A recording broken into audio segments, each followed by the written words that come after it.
Hello everyone. My name is Harsh and I work as a tech lead and a machine learning scientist at GoDaddy.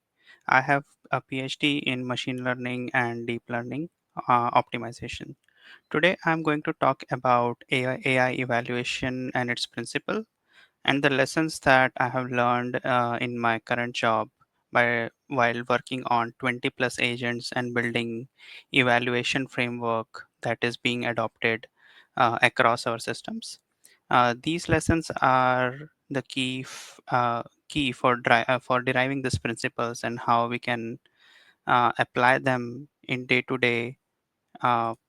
in day-to-day practice. So, for example, here are some key takeaways from this presentation.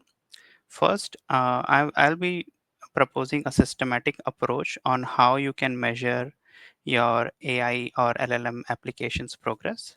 Second, yes, it is true that many engineers take the path of wipe checks and try to ship fast, but we usually see that this kind of approach reaches a stagnation too early, and probably beyond 5 to 10 examples, the your AI or LLM production application doesn't scale. So instead, what I'll share today is a bunch of papers and LLM as a judge prompts that I have seen working in production. At the same time, a systematic approach on how you can do a combination of software engineering based test cases as well as standard machine learning evaluation frameworks that are already being used in popular search systems or recommendation systems. And finally, we will talk about what's the recipe of a feedback loop, how to take all these feedback and evaluations from the unit tests that you have or from the LLM as a judge prompts you have, and how do you actually tune your prompts or the small LLMs or the local LLMs that you intend to use. Because the first step to RL tuning is necessarily a data curation step. So moving forward, let's start with the standard unit test and ML search metrics. So whenever we talk about AI agents or single agent or multi-agent, the best idea is to do bottom-up testing. When I say bottom-up testing, it means like a test-driven approach, and we should never undermine its effect. So, for example, you can enable some simple test cases like what is the expected data types of your response format? Is the response format correct or not? Sometimes in multi-agent scenarios, you intend to in some happy paths, you intend to invoke some tools or you intend to invoke some sub-agents. Now, these invocations can be forced using a forced intent. For example, let's say you want to open a coding agent as a tool, or you want to open a writing tool, or you want to open a canvas. Then you can ask LLM to have like forced intents. For example, you can ask LLM to help me open the code panel or help me open the writing panel. So this should directly do the invocations for you. And this is a very simple and easy way to check whether your tool invocations are working as intended or not. And some of these cases can be directly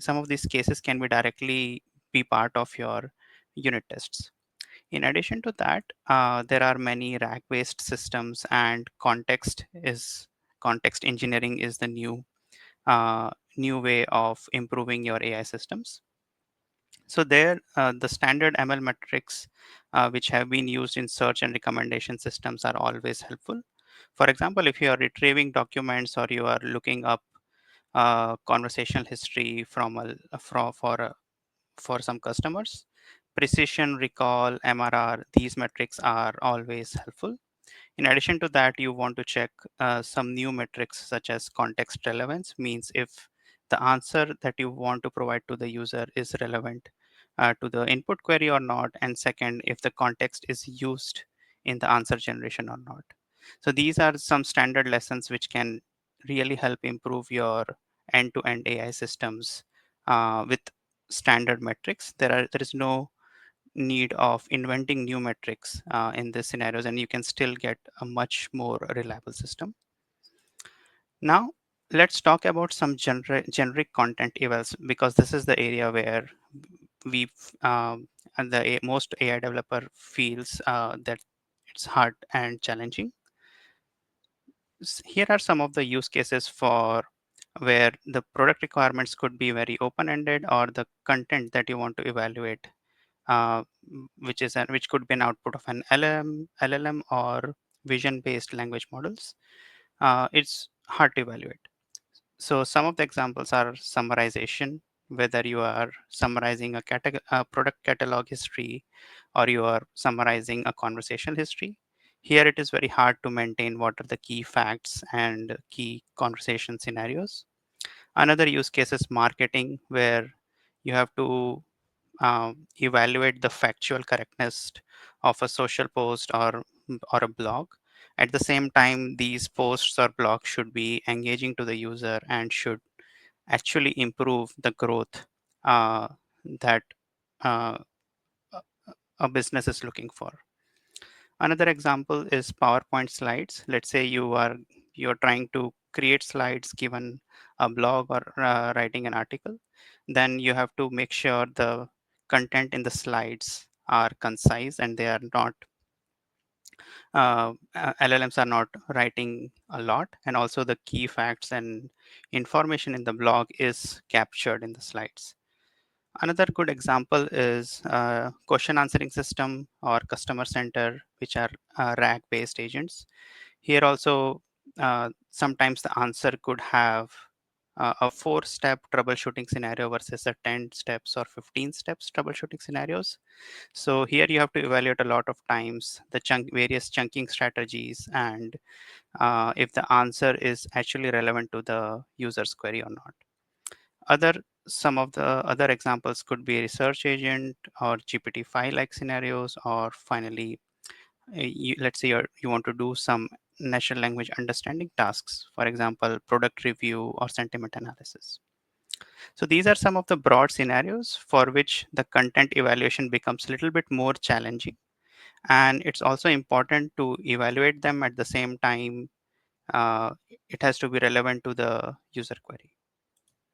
So here is one of the uh, papers that have been very useful, and I use them time to time in almost all the AI agents that I have built. Mm, Basically, what it is saying is, let's say you want to evaluate a summarization of a movie here. So instead of evaluating like a single score that, okay, this summary is 3 out of 5, has a rating of 3 out of 5 based on the movie that you asked me, instead of having this single score to summarize and give an answer, what this paper suggests is instead break down the questions that are specific and useful to you. So this could be some product requirements as well. So for example, in this, the summary is broken down into some key questions that confirm some key facts in the summary. So now you know that out of these 5 questions, how many pass or fail scenarios are captured. So this way you are checking more specifically what the content is. Even if it is a summary, you are checking some key facts. Another example, which is kind of an extension of the checklist based evaluation that we saw earlier, is in addition to uh, localizing the LLM as a judge criteria, this find sure paper, what it does is it also adds a categorization layer. So instead of just saying whether it's a pass or fail, it goes one step ahead and categorizes the evaluation. So it categorizes in such a way that for each sentence, whether there was no error, whether there was a out of context error, so it's adding a type to each error. So in this case, what they have done is there is an input text they wanted to summarize. And once they have a summary, what they are doing is they are noting down all the key facts and then checking for the key fact alignment, and also checking which sentence has which key facts stored in them. and then finally providing you a very crisp and specific eval reports for your dashboard. For example, what percentage is faithfulness, completeness, and conciseness. Why this approach is better? Because it's going sentence by sentence, which is localization, and then doing some categorization on top of it to make sure you have more visibility to your LLM as a judge. Instead, there are some methods like geval, which directly gives you the score, but then you are not aware about the specifics. So knowing specifics is the key for AI evaluations, in my opinion. Then finally, I want to talk about of how we can enable feedback loop. So as you saw, we can generate some synthetic data and we can do some tests on our AI agents. Now, at the same time, you can think of another party, which is uh, an prompt optimizer agent, which basically looks at all your evals, which could be from tick box evaluation or checklist evaluation, or it could be from the fine sure evaluation. Now, once you log all those evaluations into a file, then you can basically have an agent look at all the failure scenarios and then provide this feedback back to the data generator system where it generates more of such difficult scenarios and at the same time optimizes your current prompt or your current AI agentic system. This way, you can incorporate a feedback loop into your system so that you are able to continuously do the refinements into your system and improve prompts.